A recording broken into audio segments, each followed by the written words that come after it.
Hello, and welcome to the 2-Bit Game Club. It's like a book club for games. This episode is number 23B, Platforming and the Mind. Donkey Kong Country is for the Super Nintendo and it's from 1994.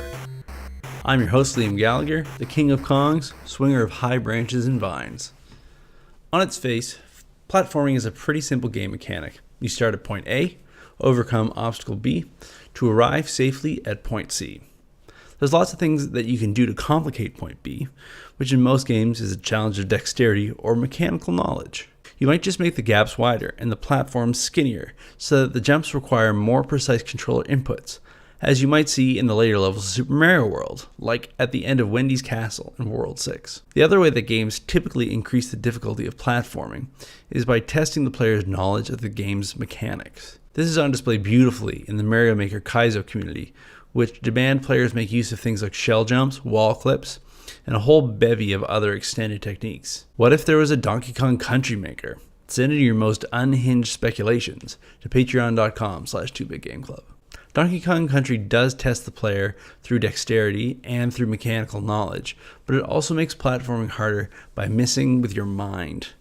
Here's a prime example. Level 5-2, Tic Tac Track. Throughout the level, you board a moving platform that moves from the left to the right and sometimes also up and down, and it does this at a constant rate. The player has a relatively small safe area to land on throughout most of the level, the moving platform, and the player doesn't have the ability to stop and take a moment to collect themselves, as the platform moves without their input. The effect is unsettling as the player is forced to relinquish control over some of their movement. This, however, is more or less a trick of the eye.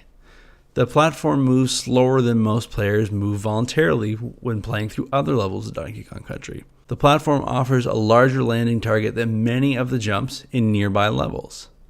There are fewer enemies in the moving platform sections of the level than in the stationary ones.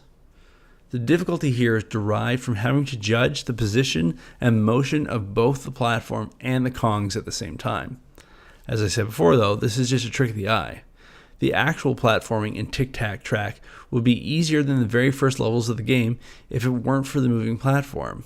However, since this difficulty is introduced through a trick, you can reframe your perceptions to make this level super easy. So Donkey Kong Country isn't real, and everything on Kong Island is just inside a video game. When you play this video game, you are just looking at a series of static images that are meant to give you the impression of things like motion, momentum, and weight. In actual fact, the platform you're standing on in Tic Tac Track is not moving beneath the Kongs any more than the ground is moving beneath them in any other level. The whole game is just playing with the relative positions of images on screen to give you the impression of motion. With this knowledge, you can reframe your perceptions to just pretend the platform is not actually in motion, but rather the camera is moving its position relative to the Kongs. And there you go. This becomes a level where you mostly just stand still and wait to jump.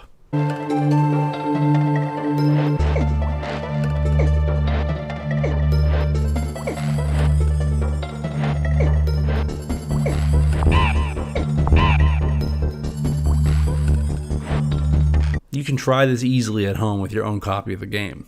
You'll know right away when you've done it. The feeling is unmistakable. You'll go from that off-balance kind of inertia feeling that the level normally would give you into something sort of steady and calm and stable. Can you think of any other psychological tricks that games play on their players? Send in your favorites to patreon.com/2bitgameclub. So to me, this is the magic of video games, that the play isn't in the game, but rather it's in the player's mind.